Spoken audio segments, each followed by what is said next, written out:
February is American Heart Month, and tonight 2 Central Illinois cardiologists explain how we can prevent cardiovascular diseases and treat problems before it's too late.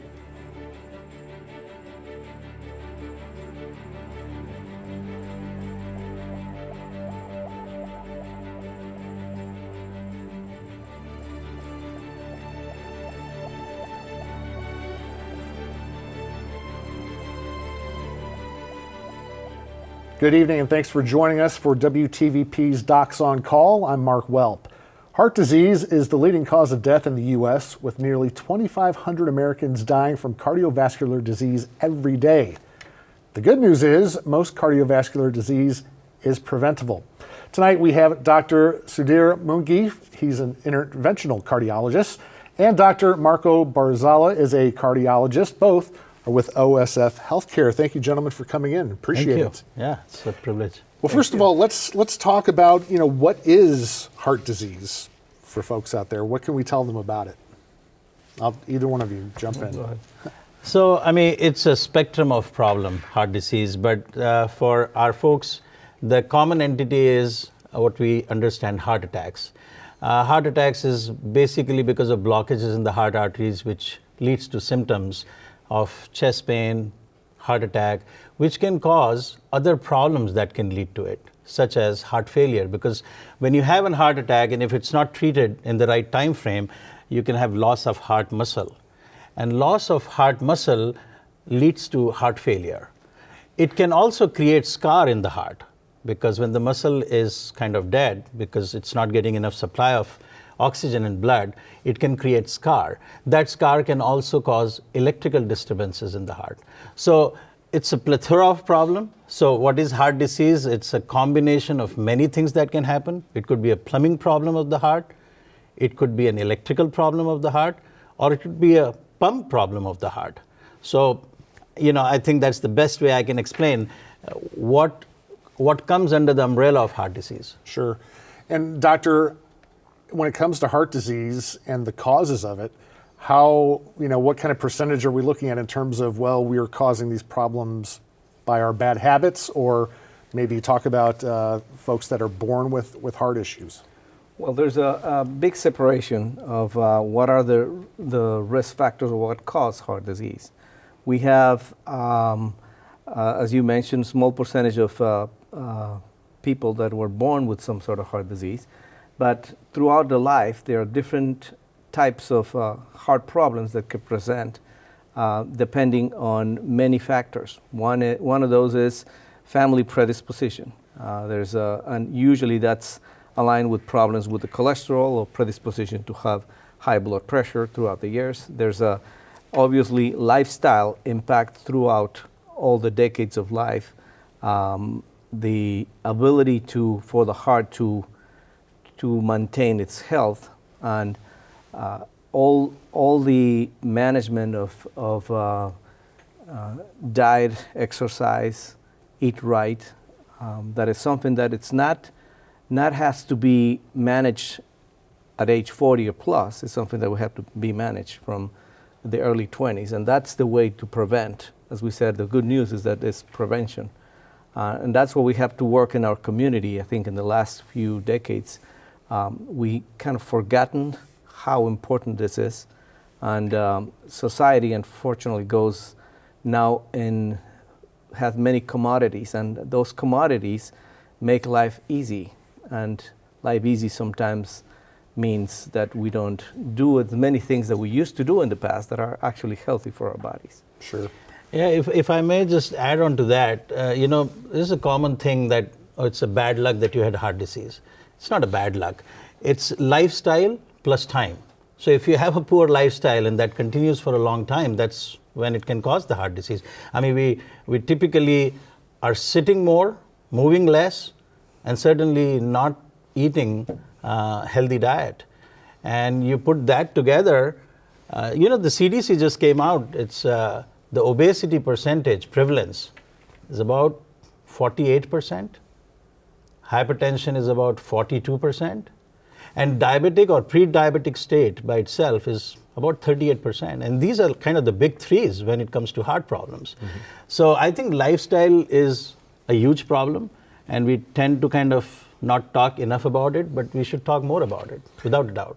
Yeah, let's talk about some of those things. I think most people watching this probably know what's good for them and what's bad, but we probably need to reiterate it for some people. Let's talk about smoking first.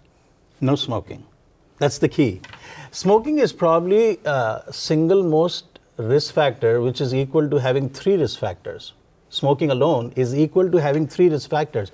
So if you had a balance, you can put smoking on one side, and you could put high blood pressure, diabetes, and high cholesterol on one side. That's the impact of smoking.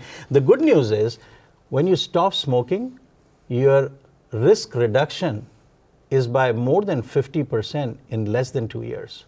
So I think, yes, I mean, it's not easy to give up, but understand the impact when you give up. So smoking is, it causes a lot of inflammation in the body, which is the leading cause of heart problem. And it's good to know that it's never too late. Never too late. To stop smoking. Absolutely not. And one of the things that I usually tell my patients to make it simple to understand what tobacco does is, imagine you have high cholesterol, you have high food intake, a lot of processed foods. What tobacco does is make your arteries sticky. So if you have high volume of cholesterol and you have sticky arteries, the cholesterol is going to stick to your arteries and create problems, stroke, heart attack, problems with your legs and elsewhere. So that's kind of an easy way to see it. Another point that I want to make about tobacco products is that we don't know anything about the substitutes for smoking, which is the smokeless tobacco, or we don't know vaping. We don't know much about it. We don't know that it's not healthy neither. And I think that the industry has shifted from smoke away from traditional cigarettes to this. Initially seen as a way to quit smoking, but the reality is not. Trading It's one equally vice bad. for another. That Yes. is correct, yeah. That's Nicotine correct. in any form causes the inflammation. Yes. Sure. And let's talk about sedentary lifestyles. A lot of us, myself included, are stuck at a desk for 8 hours a day and don't get as much exercise as we should. What is a good amount of exercise or even just movement that people should be getting? Yeah, I mean, actually, American College of Cardiology has put down very clearly what is the expectation to decrease the risk. And that recommendation is 150 minutes a week of moderate exercise. So if you were to break it in, 30 minutes of walking a day, 5 days a week, will do it for you. That will reduce the risk of cardiovascular disease by 20-30%. Intense exercise could be up to 70 minutes in a week. But typically what we talk to our patients is 30 minutes a day. If you can do it for 5 days a week, it's good. 7 days is even better. Okay. Yeah, just, sit less, walk more. And that's enough. Yeah, walking is a great exercise, but not everybody likes or has the time to do it.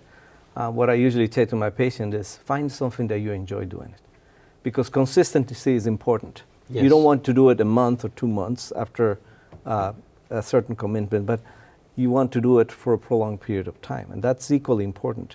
You want to change your lifestyle, not just change 2-3 months, and that is also important to stress in everybody.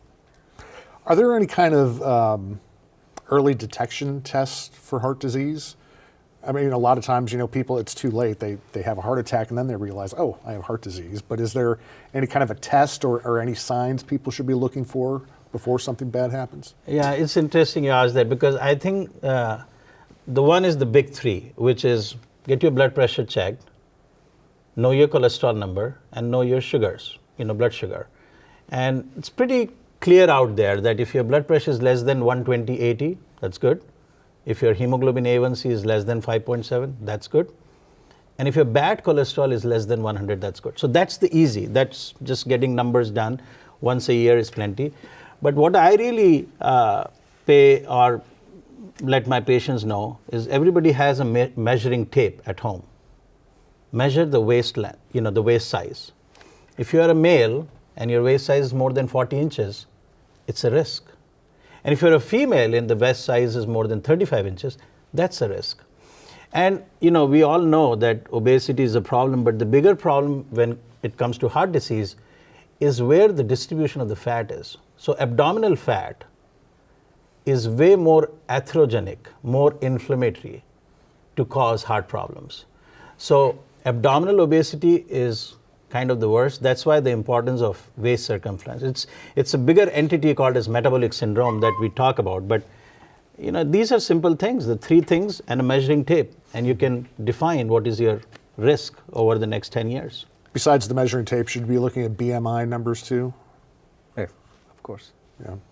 So when you are overweight, is the bad part of that you're putting stress on your heart because you're carrying around those extra pounds, or is it even more than that? What I usually tell my patients is imagine yourself, you're overweight, 10 pounds. Imagine yourself you're walking with a bag in your back that is extra 10 pounds. If you are overweight 50 pounds, you're carrying an extra bag of 50 pounds with every single step. And it's not just your heart, it's stressing your heart, your lungs, your body, your knees, your hips, everything. The body is a total, and everything impacts your lifestyle. Mm-hmm. Yeah, and again, obesity, I think, is the central mechanism through which other disease processes, take origin from. High blood pressure, you lose weight, you're going to drop your blood pressure. You lose weight, you're going to control your sugar. You lose weight, you're going to get your lipids under control. But one thing that we don't talk about is obesity is directly related to sleep apnea.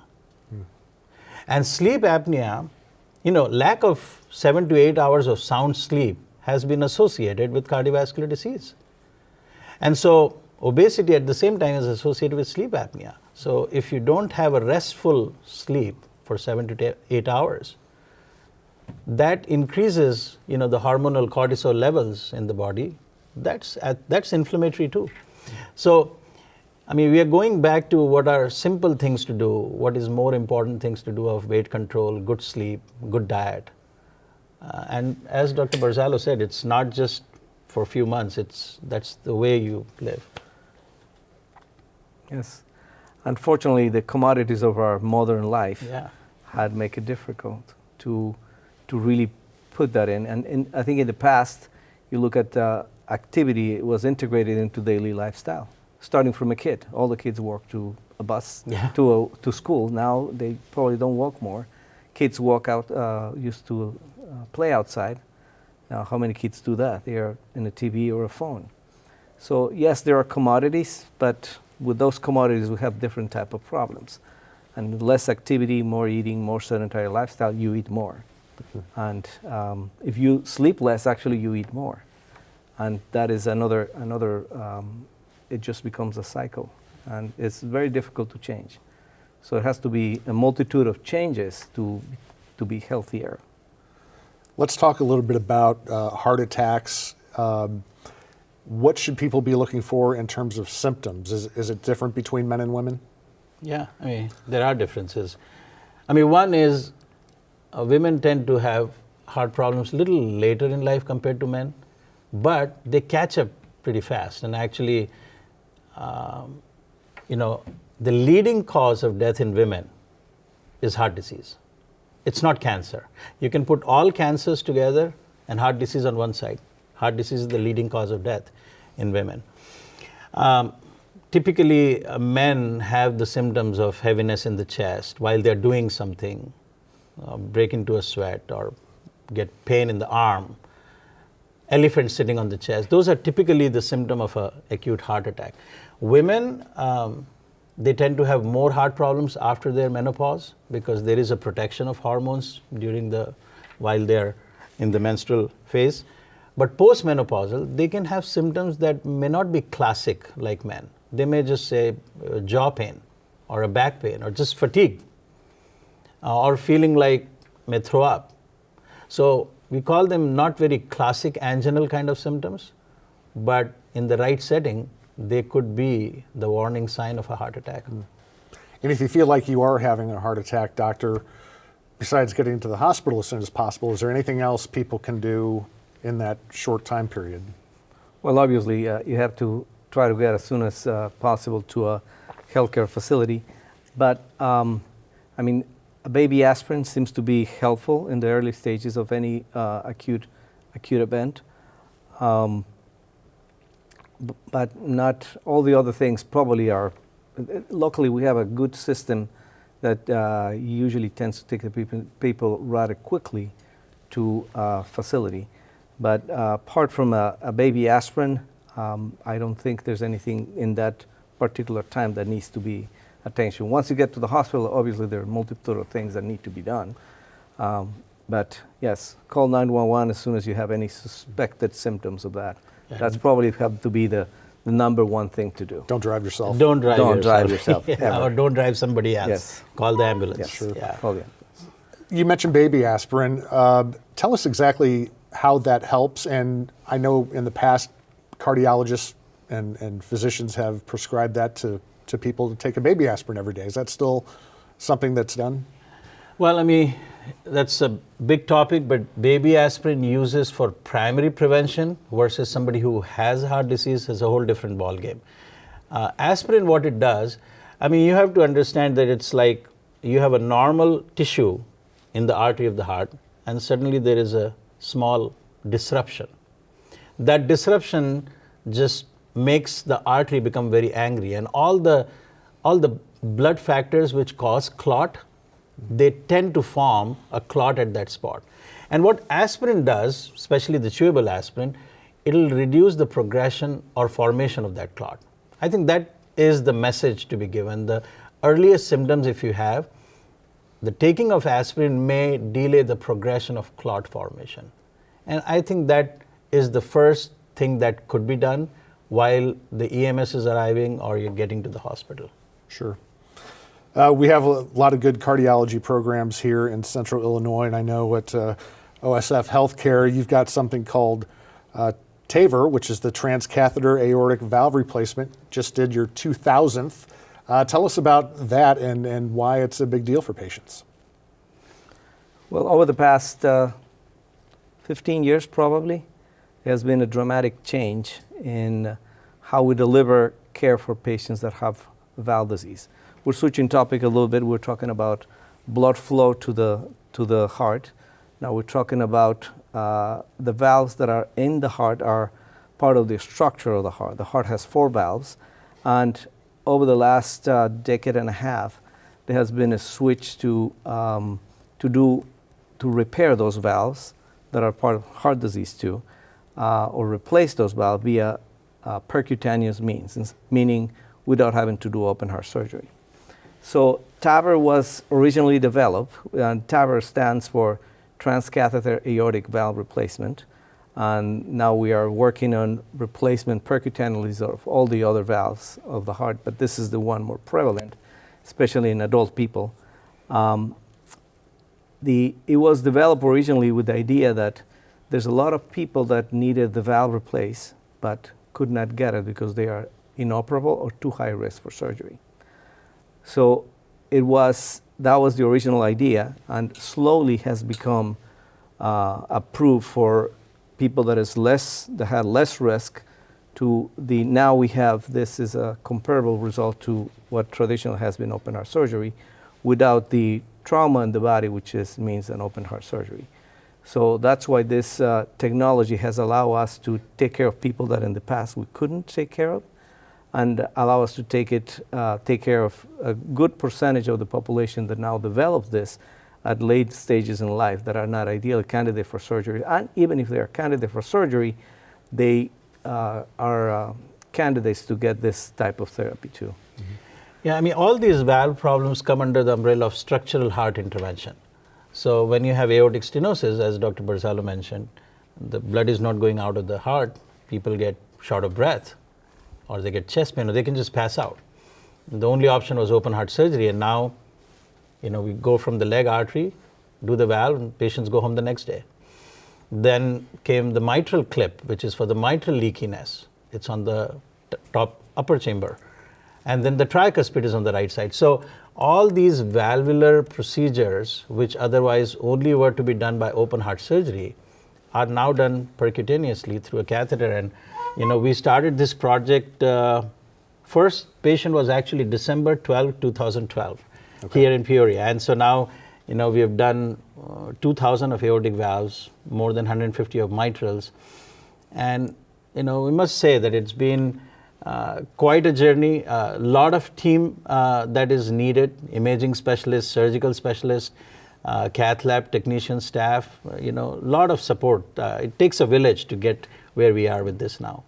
When it comes to treating the heart, after we have issues with it, besides what you just mentioned, what are some of the more common either surgeries or replacements that you're seeing in patients?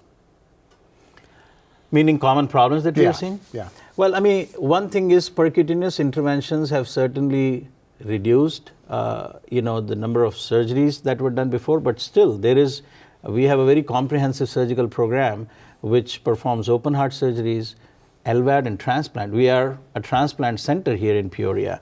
So, that's main of the surgical model. The electrical problems of the heart comes within electrophysiology division. And that is where, patients have atrial fibrillation, irregular heart rhythm of the top chamber of the heart. You can get that ablated and not have palpitation. It can be lower chamber of the heart where electricity is a problem. It can cause sudden cardiac death. That can be ablated. Then you have pacemaker or defibrillators. All those things come under the umbrella of electrophysiology.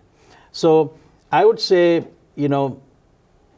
all divisions of cardiac interventions, whether stents, valves, electrical procedures, or surgery, up to transplant, are, we're really blessed to be doing this at OSF St. Francis here in Peoria with an excellent team of physicians and staff. Yeah, good to know we have those facilities Yeah. and people here locally, and you don't have to go to Chicago for it.